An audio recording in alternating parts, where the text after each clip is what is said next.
Conducting research in the field provides in-depth insights to gain understanding and advance knowledge. The Department of Biology at Edge Hill University has a variety of research studies helping to make a difference for tomorrow's world. Donna Bernard went to find out more.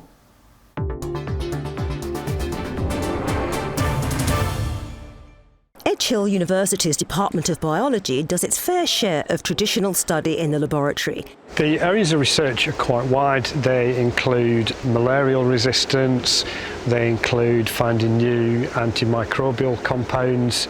In particular, here we're looking at meadow connectivity and conservation success, and we've also been looking at biodiversity in the tropics.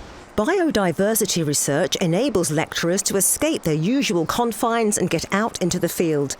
Dr. Sven Batke has worked in many tropical regions, such as Central America, looking at the abundance of plant life. Over the last few years, I've particularly been interested and developed an interest in epiphyte research. And epiphytes are plants that live on other plants for physical support. Epiphytes contribute to our global ecosystem processes in several ways. They're quite diverse, so they're quite a rich habitat for other organisms.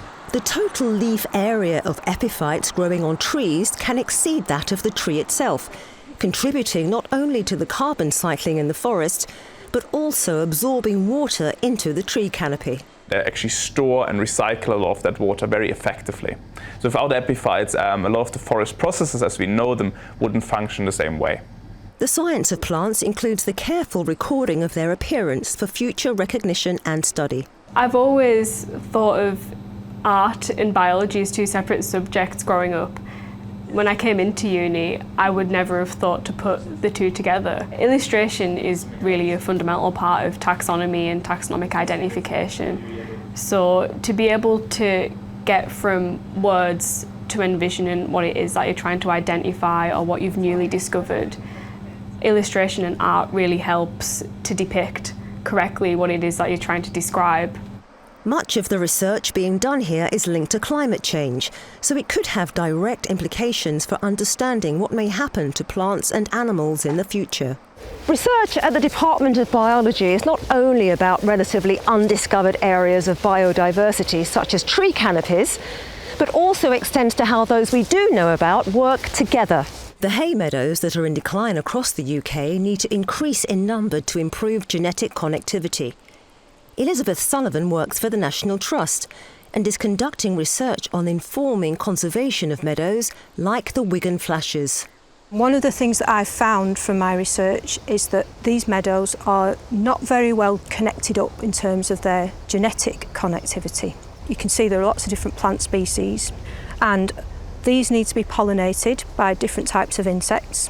So if you've got these meadows very spread out and isolated, the pollinators need to travel in between. So obviously the greater the distance, the more difficult it is for the pollinators to reach the different plants. Elizabeth has taken advantage of skills offered by the Department of Biology, such as learning to identify different plants.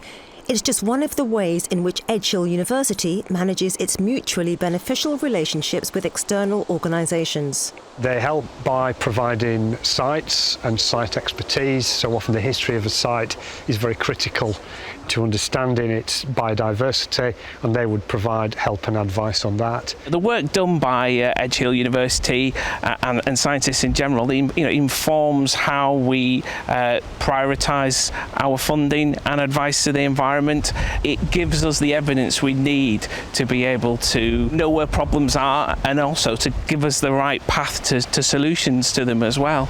Funding is also of vital importance to its work, as much of the research being carried out now is costly fieldwork. It's all part of an effort to help the young biologists of the future answer what Professor Paul Ashton says are the questions society will need to answer.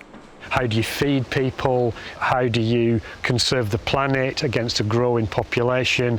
So if we're going to answer those questions, then we have to enthuse and excite the next generation into being biologists, so they want to study in these areas.